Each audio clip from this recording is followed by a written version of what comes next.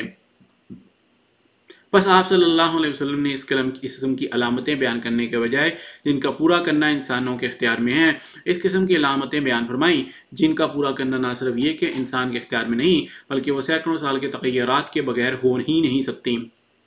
بس کوئی انسان بلکہ انسانوں کی جماعت نسلاً بعد نسلاً کوشش کر کے بھی ان حالات کے پیدا کرنے میں قادر نہیں ہو سکتی۔ دوسری بات، علامت مہدی کے بیان کرنے میں یہ مد نظر رکھی گئی ہے کہ بعض علامتیں ان میں ایسی بیان کر دی گئی ہیں جن کے نسبت یہ بیان فرما دیا گیا ہے کہ یہ علامات سوائے مہدی کے زمانے کے اور کسی وقت اس کی آمد سے پہلے ظاہر نہ ہوں گی۔ بس ان اصول کو مد نظر رکھتے ہوئے جب وہ زمانہ ہمیں معلوم ہو جائے گا جس کے ساتھ مسیح موعود اور مہدی موعود کا کام متعلق ہے، اور جب وہ علامات پوری ہو جائیں جن کی نسبت بتایا گیا ہے کہ سوائے مہدی کے زمانے کے کسی وقت ان کا ظہور نہیں ہو سکتا، اور جب زمین و آسمان کے بہت سے تغیرات جن کا پیدا کرنا انسان کے اختیار میں نہیں اور وہ بطور علامات مہدی کے بیان کیے گئے ہیں ظاہر ہو جائیں، تو اس وقت کو مہدی و مسیح کا زمانہ سمجھ لینے میں ہمارے لیے کوئی بھی مشکل نہیں۔ اس وقت اگر بعض علامات ایسی معلوم ہوں جو اس وقت تک پوری نہیں ہوئی تو ہمیں دو باتوں میں سے ایک کو تسلیم کرنا ہوگا، یا یہ کہ وہ علامات جو پوری نہیں ہوئی علامات مہدی تھیں ہی نہیں بلکہ بعض بے رحم لوگوں کی دست اندازی کے سبب سے ان کو علامات مہدی میں شامل کر دیا گیا تھا، یا یہ کہ ان کے معنی سمجھنے میں ہم سے غلطی ہو گئی، در حقیقت وہ تعبیر طلب تھیں۔ اس کے بعد میں یہ بیان کر دینا ضروری سمجھتا ہوں کہ رسول کریم صلی اللہ علیہ وسلم نے جو علامات مسیح موعود اور مہدی موعود کے زمانے کے متعلق بیان فرمائی ہیں ان پر ایک ادنا تدبر سے معلوم ہو سکتا ہے کہ وہ فرداً مسیح و مہدی کے زمانے کی علامتیں نہیں ہیں، بلکہ تمام مل کر ایک کامل اور ذوالوجوہ علامت بنتی ہیں۔ مثلا حدیث میں آتا ہے کہ مہدی کی علامت یہ ہے کہ اس کے زمانے میں امانت اٹھ جائے گی۔ کنز الاعمال جلد 14 صفحہ 225، روایت 48,495، مطبوعہ حلب 1975 عیسوی۔ یا یہ کہ اس وقت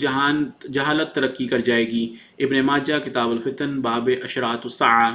اب اگر ان علامات کو مستقل علامتیں قرار دیا جائے تو ماننا پڑے گا کہ جب امانت دنیا سے اٹھ جائے اس وقت مہدی کو ضرور ظاہر ہو جانا چاہیے، یا علم کے اٹھ جانے پر مہدی کو ضرور ظاہر ہو جانا چاہیے۔ حالانکہ اس 1300 سال کے عرصے میں مسلمانوں پر کئی اتار چڑھاؤ کے زمانے آئے ہیں، کبھی ان میں سے علم اٹھ گیا، کبھی امانت، لیکن مہدی ظاہر نہیں ہوا۔ بس معلوم ہوا کہ یہ علامتیں مستقل علامتیں نہیں ہیں بلکہ وہ سب علامتیں مل کر جنہیں رسول کریم صلی اللہ علیہ وسلم نے خدا تعالیٰ سے خبر پا کر بیان فرمایا ہے، نہ کہ بعض لوگوں نے اپنے دل سے بنا کر انہیں رسول کریم صلی اللہ علیہ وسلم کی طرف منسوب کر دیا ہے۔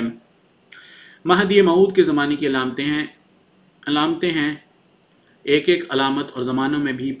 میں بھی پائی جا سکتی ہے، مگر متعدد علامتیں مل کر مہدی کے زمانے کے سوا اور کسی زمانے میں نہیں پائی جا سکتی۔ کسی زمانے کے پہچاننے کا بھی وہی طریق ہے جو کسی ایک آدمی کے پہچاننے کا طریق ہے۔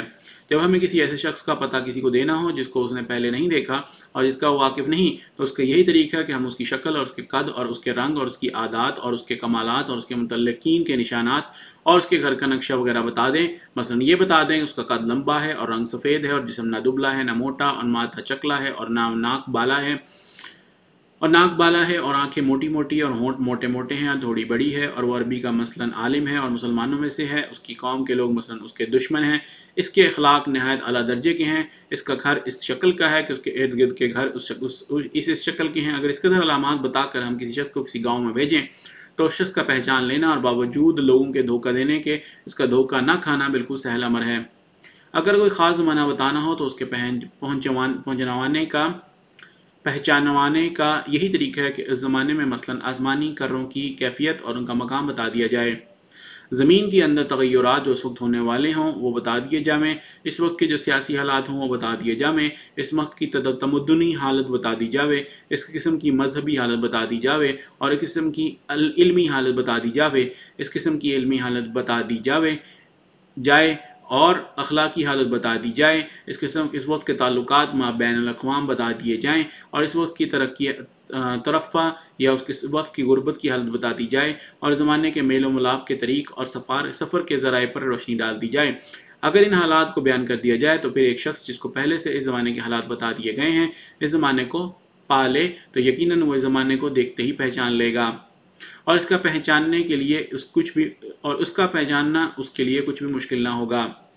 بلکہ یہ شناخت کا طریقہ ایسا ہوگا کہ اس میں شبہ کی گنجائش ہی نہ رہے گی۔ یہی وجہ ہے کہ رسول کریم صلی اللہ علیہ وسلم نے مسیح موعود اور مہدی مسعود کی شناخت کے لیے اس کے زمانے کا نقشہ کھینچ دیا ہے، تا اسلامی فرقوں کے اختلاف کے وقت لوگ ایسی روایات نہ بنا لیں جس کی وجہ سے مسیح موعود اور مہدی مسعود علیہ السلام کا پہچاننا مشکل ہو جائے۔ چنانچہ لوگوں نے جھوٹی علامتیں تو بنائی ہیں، مگر اس نقشے پر وہ چونکہ کچھ بھی تصرف نہیں رکھتے جو رسول کریم صلی اللہ علیہ وسلم نے بیان فرمایا تھا، اس لیے ان کی کوششیں بالکل رائے گاہ گئی ہیں، اور اب بھی جو شخص رسول کریم صلی اللہ علیہ وسلم کے بتائے ہوئے نقشے پر بحیثیت مجموعی نظر ڈالے تو اس کی زبان سے بے اختیار نکل جائے گا کہ یہی مسیح موعود اور مہدی مسعود کا زمانہ ہے۔ یہاں پر یہ قسط ختم ہوتی ہے، انشاءاللہ اگلی قسط کے ساتھ پھر حاضر ہوں گے۔